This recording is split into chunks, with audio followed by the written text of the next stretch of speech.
फक्त एक गाजर आणि एक कांदा आणि इतर फोडणीचं साहित्य वापरून आपण आज एक अशी रेसिपी बनवणार आहोत, जी रेसिपी तुम्ही टिफिनला सुद्धा देऊ शकता, दुपारच्या जेवणासाठी किंवा रात्रीच्या जेवणासाठी सुद्धा ही रेसिपी तुम्ही बनवू शकता। रेसिपी अगदी सोपी आहे, शेवटपर्यंत नक्की पहा। तांदूळ इथे धुवून घेतलेला आहे, 2 वाट्या तांदूळ घेतलेला आहे। 4 माणसांसाठीचं ही रेसिपी मी बनवणार आहे। भात जर शिल्लक असेल तर त्याची सुद्धा ही रेसिपी छान बनते। इथे मी बासमती तुकडा घेतलेला आहे।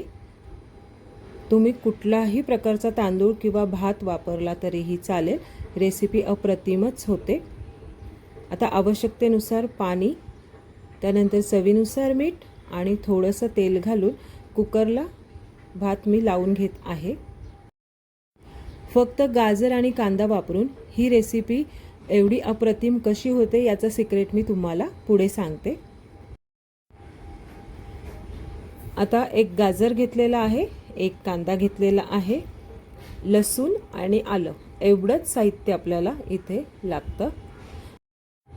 आता गाजर आणि कांदा अगदी बारीक चिरून घ्यायचा आहे।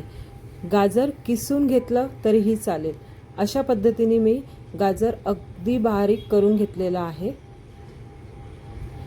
त्यानंतर कांदा सुद्धा आपल्याला यामध्ये अगदी बारीक करून घ्यायचा आहे। आपल्या रेसिपीला जी चव येणार आहे ती गाजर अगदी बारीक केल्यामुळे आणि कांदा अगदी बारीक चिरून घेतल्यामुळेच आपल्या रेसिपीला पुढे टेस्ट येते। आल्याचा एक छोटा तुकडा आणि लसूण बारीक करून घ्यायचा आहे। मिक्सरला बारीक केला तरीही चालेल किंवा अशा पद्धतीने खलबत्त्यात बारीक करून घ्यायचा आहे।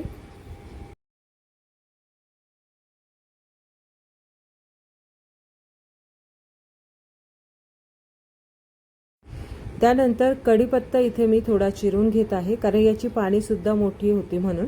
जर छोटी पाने असेल तर चिरलं नाही तरी चालेल, पण शक्यतो कोणत्याही रेसिपीमध्ये किंवा कोणत्याही फोडणीमध्ये कढीपत्ता टाकताना बारीक चिरूनच घ्या, म्हणजे लहान मुले किंवा इतर कोणीही तो कढीपत्ता बाजूला निवडून काढत नाही, तो आपल्या पोटात जातो। कढीपत्त्याचे खूप फायदे आहेत, केसांसाठी तर खूप कढीपत्ता चांगला असतो, हे सगळ्यांना माहीतच आहे। झाली आपली फोडणीची सगळी तयारी झालेली आहे। अगदी बारीक चिरून घेतलेलं गाजर किंवा किसून घ्या तुम्ही, कढीपत्ता, कांदा, आलं लसूण ठेचून घेतलेला आहे। भात सुद्धा इथे शिजलेला आहे आणि मगाशी सांगितल्याप्रमाणे भात जर शिळा राहिला असेल तरीही तो तुम्ही वापरू शकता आणि इंद्रायणी तांदळाचा सुद्धा हा भात खूप छान लागतो। भात थोडा थंड करून घेतलेला आहे आणि मोकळा करून घ्यायचा आहे आपल्याला। तेल टाकल्यामुळे हा भात मोकळा होतो आणि प्रमाणात जर पाणी टाकलं तर खूप सुंदर मोकळा सडसडीत हा भात। आता कढईमध्ये प्रमाणात तेल घ्यायचं आहे आणि तेलामध्ये आपल्याला अगदी बेसिक फोडण्या टाकायच्या आहेत। पहिला मोहरी तडतडून द्यायची, त्यानंतर जिरं टाकायचं आहे, हिंग टाकून घेतलेलं आहे, त्यानंतर कढीपत्त्याची पाने टाकलेली आहेत। कुठल्याही प्रकारचा खडा मसाला वगैरे वापरायचा नाही। त्यानंतर आलं आणि लसूणची पेस्ट टाकून घेतलेली आहे। ही फोडणी छान एकदा कलथ्याने हलवून घ्यायची, गॅस बारीक करायचा आहे, फोडणी जळाली सुद्धा नाही पाहिजे।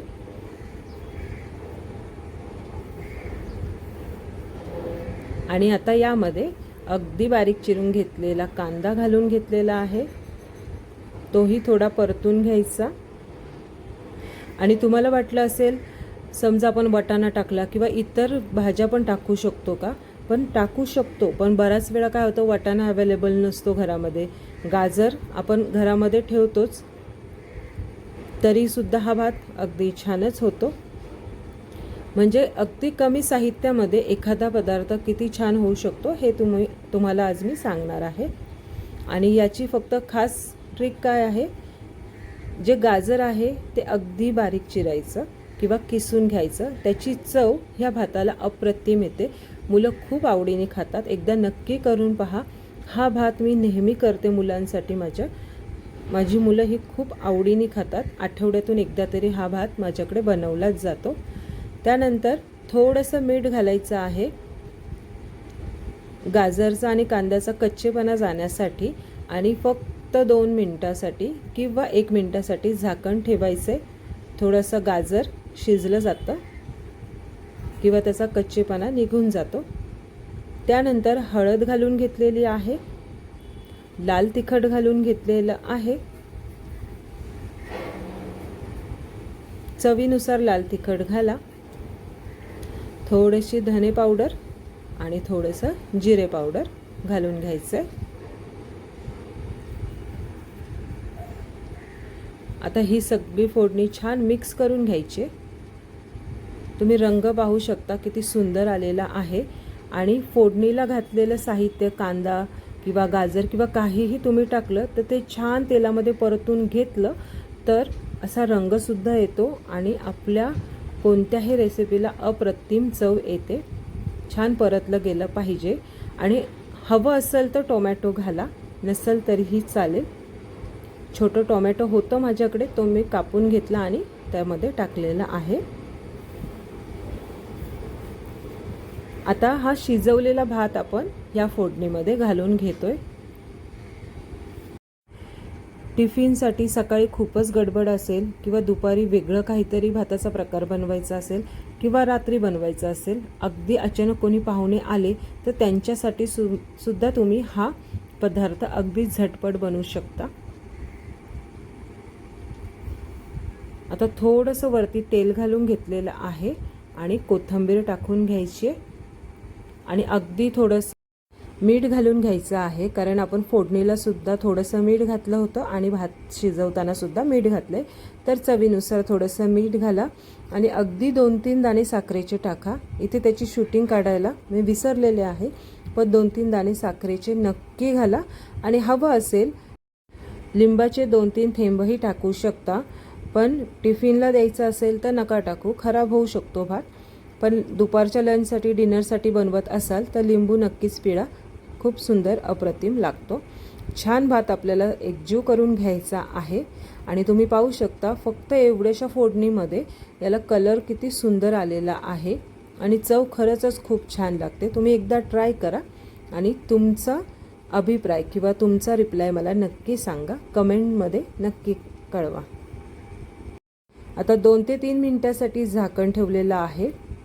भात आणि इतर फोडणी जी दिलेली आहे ते एकजीव होण्यासाठी. आणि आपली ही अप्रतिम आणि झटपट आणि सुंदर कलरफुल रेसिपी तयार झालेली आहे.